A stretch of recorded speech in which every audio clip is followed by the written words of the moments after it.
Welcome back to Awesome Definition. We about to talk about pro wrestling news. Okay, let's talk about Chris Jericho. I think he did a 3-year extension 3 years ago in October 2022. So supposedly he's supposed to end October 2025. Yes. And people are not sure if he's going to continue with AEW or maybe go back and retire with WWE. And I prefer, me personally, I prefer him to end his career in WWE. I don't know why. It's just a great. I don't know. I don't know why I prefer Chris Jericho. Maybe because I grew up with Chris Jericho in WWE, so I like him to end his career in WWE, and he could have a match possibly with John Cena if it's exactly in October. That's a match they can do. And also, Edge, even though I think Edge is gonna resign. Cope, I think he's gonna resign, but his contract also expires around October. So would it be cool to see Edge and Chris Jericho have one last match with John Cena? I would love that personally. If we live in a perfect world, if Edge doesn't resign or if Chris Jericho doesn't resign. I mean, like I said, if it does end in October, you got November and December to go to WWE. So it's looking pretty tight for him to wrestle. It's going to be difficult. Yes, and if he doesn't wrestle John Cena, I guess maybe 2026 or 2027, whenever he wants to do it, do his, I guess, a farewell tour. That'll be interesting. I won't mind seeing a last run for Jericho.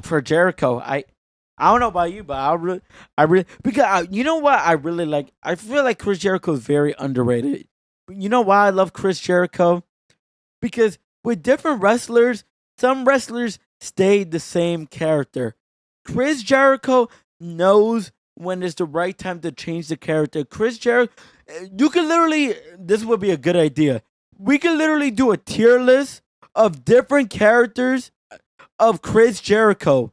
And there's a lot of S tiers, A, B, C, because Chris Jericho got so much characters. That's what I love about Chris Jericho. Yeah, my first Chris Jericho, when I first became a fan of Chris Jericho, was WCW. We was kind of like a baby cry heel. So he was good. And annoying too, but yeah, like one of my favorite stuff is before my time, but it was like in WCW when he had this long list about who was the wrestler again? Dean Malenko. Dean Madito. Yeah, it's around the same period. That's when he transformed from the baby crying to the heelish Jericho. And he was good. Because at that time when he did the thing with Dean Malenko, he started doing the thing with Goldberg. Hey, Goldberg, that's another wrestler I think he wanted to work with Jericho. He wanted to have there was mad heat between Jericho and Goldberg. But Goldberg think he wanted to wrestle him because he was an undercard. Which Jericho was an undercard back then. He was like minorly compared to Goldberg, but it sucked. That could be crazy. But I'm really, I don't know. I'm digging the decision for Chris Jericho to end his career, because with Sting, I was happy that he ended his career at AEW, and he did something rare. And like retirement matches, they usually lose. Sting won that retirement match. So I thought that was cool that he won this retirement match, because I feel like I understand why wrestlers lose their retirement match to farewell the wrestler and to move them on. But sometimes it's cool to see the wrestler win and then, go out like a boss. You know what I mean? I mean, it makes sense for Sting because he was never a WWE guy. He was more of a TNA guy than WWE. TNA, it makes sense. To be honest, he's more than an AEW guy than in WWE, to be honest. Yes. So that's why it makes sense for him at AEW retirement. But Chris Jericho, it makes sense, right? Yes. It makes sense. He was in WWE for a long time. And he started WWE. Wow. He was when he left WCW was still in business where he left to WWE. So he's not Chris Jericho is not a WCW guy like Booker. Even though Booker went to WWE after WCW went all out of business, so and he did it pretty fast. I think he went to WWE after 3 or 4 months. But yeah, Jericho did so much. So hopefully, I want to see John Cena versus Chris Jericho one more time. I love those storylines and matches back then when I was a kid. Also, hopefully his contract expires in October for me, so before John Cena retires. So because I would love that. I love Chris Jericho match because yeah, I would really enjoy that match with Chris Jericho. But if not, if he still goes to WWE, I would enjoy to see a farewell for Chris Jericho and see different wrestlers that he never fought in WWE or wrestlers that he fought in the past that he could fight, now. Yes. I mean, we both hope he goes to WWE, but you never know. He could probably re-sign with AEW. And that's not a problem, but He's done everything for AEW. They don't need him no more. They needed him in the beginning. In the beginning, without Chris Jericho, I don't know if AEW would be the company that it would be right now. Chris Jericho was needed, but now he's not needed no more. I think he can go WWE and end his career, be a Hall of Famer, and do whatever you gotta do. Yeah, so let's see what's gonna happen. So I have one more topic. Do you have more topics in your head right now? I did, but I lost it. But let's go for that Okay, topic. if you remember it, just let me know. Go, Stephanie Vakir won't be wrestling. Cross of Paris. Yes, it was a burp. But yeah, John, 1 week ago we learned Naomi is pregnant, and therefore the women's championship is now vacant. So what I saw in this segment is Adam Pearce promised Stephanie Vakir that she's going to have a match, but it's going to be 1 week. He needs to negotiate this opponent in 1 week. So I'm thinking, is it going to be a surprise person? Because he found an opponent and he had to negotiate it for a week. Do you think it could be like a Liv Morgan? I was mad confused with that, to be honest. I don't know. It doesn't matter if they're not gonna have the belt. It's going to be for the belt. So are they gonna give the Naomi belt to that new opponent? Yeah, I don't think you heard.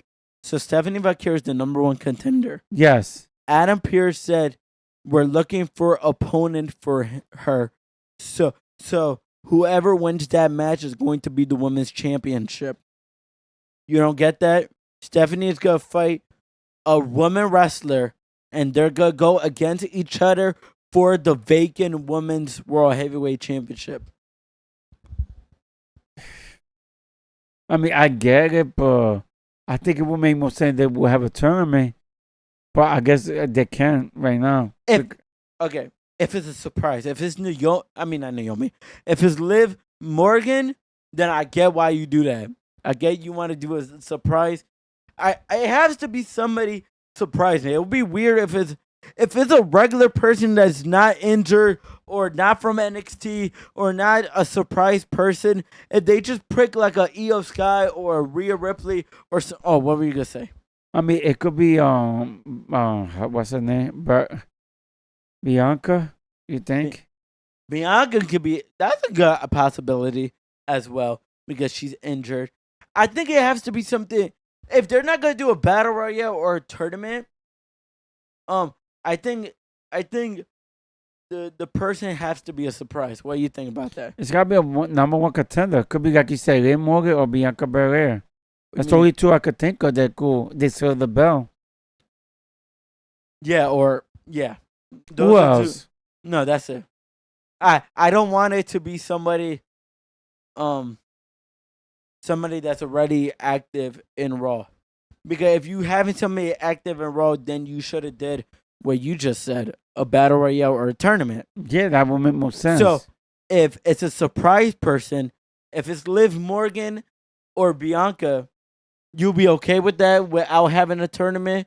Or would you still like a tournament and a battle royale? I'll be okay, but I prefer a tournament, to be honest. I'll be okay. So if they said Bianca and Liv Morgan can come back, you would put it in a tournament? Number 1 contender, yeah. They both, yeah. They're the only one. What will you do? A number 1 contender? Because what Adam Pearce is saying is Stephanie Vakir. Yeah, whoever wins that match will win the belt. Yeah. So which one would you rather? Because you're saying Bianca versus Liv Morgan for the number one contender. No. I said Stephanie's gonna face either Bianca or Liv Morgan. That's what I said. Okay, that's good. Yeah, I mean I would be okay with that, but I prefer a tournament. It is what it is. I'll prefer a tournament if let's see what happens next week. My opinion on it, I prefer a tournament or a battle royale if Liv Morgan or Bianca doesn't. If Liv Morgan and Bianca doesn't come, then I prefer a tournament 100%. If Liv Morgan and Bianca comes, I don't mind this one-on-one match.